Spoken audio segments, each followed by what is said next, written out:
China-US trade spat continues to simmer on, with the source of angst among dealers moving as well around within the region, as a lot of these find rebuke from Brussels and warnings then to abide by EU rules, particularly not just on public spending, but really on the deal that will, of course, face those European markets as well. But over in Asia, things were slightly negative across the day. 24,110 for the points out in the Nikkei in Tokyo. The Hang Seng out in Hong Kong's at 27,091 points. The Shanghai Composite, as you can see there, a little bit closed, but things are perhaps a little bit more negative on that front.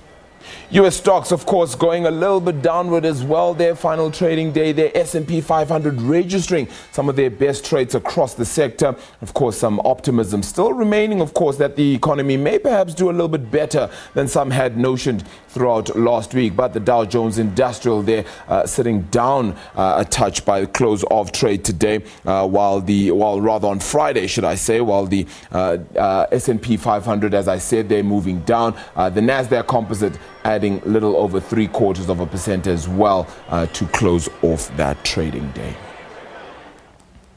Markets themselves have had to recover from what has been a week of turbulence, of course. Some vulnerabilities coming through to that market picture as one takes a look at how things have fared thus far. So some negativity initially to start things off, but even the local market ended around 0.75% to the good last week. A bit of shaving when it comes to South Africa's currency, of course, seeing that move all the way through to around 14 Rand 30 odd against the US dollar there, from around 13 Rand 50. And that's primarily because of how that picture has seemed when Moody's came through on Friday and perhaps gave South Africa a reprieve and chose not to put through an announcement when it came to South Africa's credit rating. So all that may bode well, but how are things looking out in Europe? Let's unpack those numbers and get into an analysis in just a bit.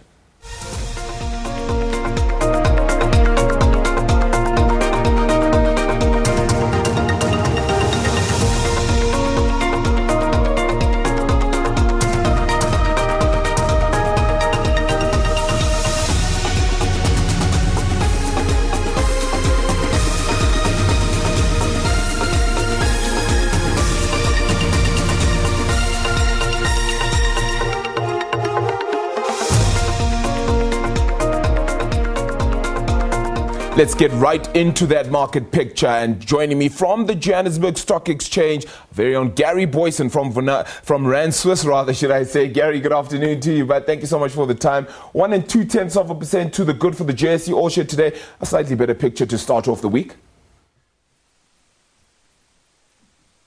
Yeah, much better picture, and this is coming on the back of a very strong quarter the last 3 months. So we've seen that the JSE is actually up, at close of business on Friday, the JSE was up 7.1% for the quarter, which makes it its best quarter since 2007. We also had the S&P 500 up significantly, also chalking up, I think, its best quarter in 20 years. So market's pretty optimistic. We had some fairly good and fairly surprisingly good PMI numbers coming out of China this morning, which I think helped to boost some of the Asian stocks at least, and that's feeding through to our local market. I think traders also celebrating the fact that we haven't been downgraded to junk. So on all fronts, positive news, and that's helping our market stick into the green. I suppose the one thing that'll be quite significant is whether we can sustain that, right? Can we sustain this uptick? Only seeing British American tobacco going down thus far on the main board right behind you, the likes of Standard Bank faring well, perhaps a too large a sell-off on those growth prospects. But do you see a better week and perhaps a better month, and no April Fools in that regard? Yeah, so it's always difficult on a day like today. I think it's after 12 o'clock, so you can take any of the news that we distribute in this show as given. These are not April Fool's jokes. But yeah, looking at it, largely a currency-driven story on the back of the lack of the downgrade on Friday, and Moody's really standing still and not putting out any kind of report. This seems to have opened up breathing room for traders and investors in South Africa all the way until November, because while we haven't had any sort of statement out of Moody's yet. There's a good likelihood that we'll get some sort of commentary in the next couple of days if we look at past instances where they didn't release the report exactly at the scheduled time. But what we can say is that they have left the ratings unchanged. So at the moment we have a stable outlook. Our investment credit rating is still investment grade. So that's really helping to firm up the local currency. We've seen the rand appreciate significantly today, and that's really just lighting a fire under the SA Inc. Kind of companies.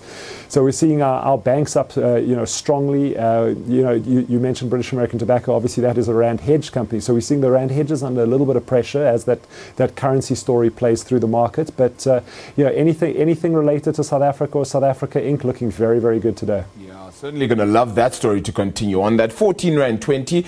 Would you say that is going to be a sustainable figure? Can we get below 14 Rand? I mean, it's hurt certainly with regards to petrol. That figure going up now by 1 Rand 31 when it comes to 95 octane in the inland, of course.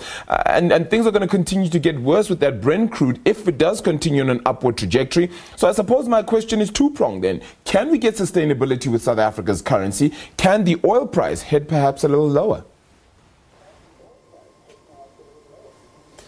We can hope that the currency is a little bit more stable. I mean, the South African rand remains one of the most volatile currencies, on the planet. And while we have seen a significant weakening, into the nerves ahead of Friday, we saw the rand, north of 1460, and as you say, 1420 today. So a big retracement. I think very, very possible that the rand gets back under 14 rand.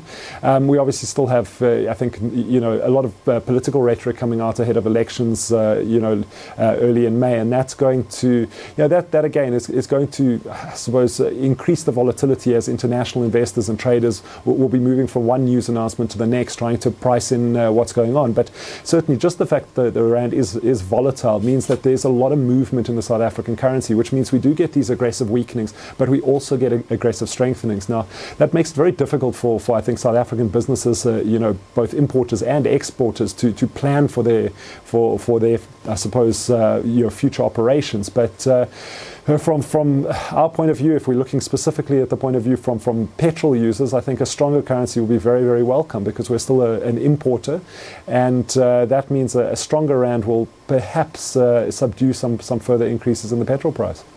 Well, if you talk about negativity, we then go to that PMI figure which came out a little bit earlier today. The strength and the health of South Africa's manufacturing and services sector is clearly one that isn't necessarily there. It falling to 45, the lowest in 5 months. There's a severe weakness in South Africa's economy. Business expectations also dropping off. Any hopes? Is anybody feeling upbeat about South Africa's economy at this point? No, I don't think at this stage, there's a strong bull case for the South African economy, and we always got to differentiate between economies and markets. So while we've had a very, very strong showing on the stock market in the first quarter, this is obviously coming off a low base.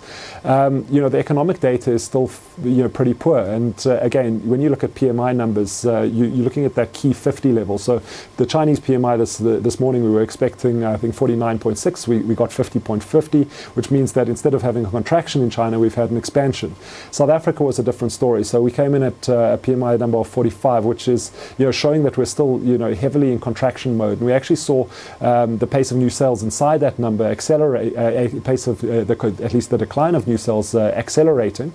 And this is partly because this is the March numbers. So we're looking at a month where there was obviously extensive load shedding across the country. This has disrupted production to an extent and definitely fed into expectations of a weaker economy. All of that helping to suppress that number. I think if we manage to stabilize the power grid, at least we will see that number certainly ticking up and a little bit more optimism. But at this stage, the economic numbers are backwards looking, and that's just really telling the story of what I think we've all been experiencing for the last couple of months. One would say that we're pretty much at the end of the reporting season. What is your take on that earnings season then?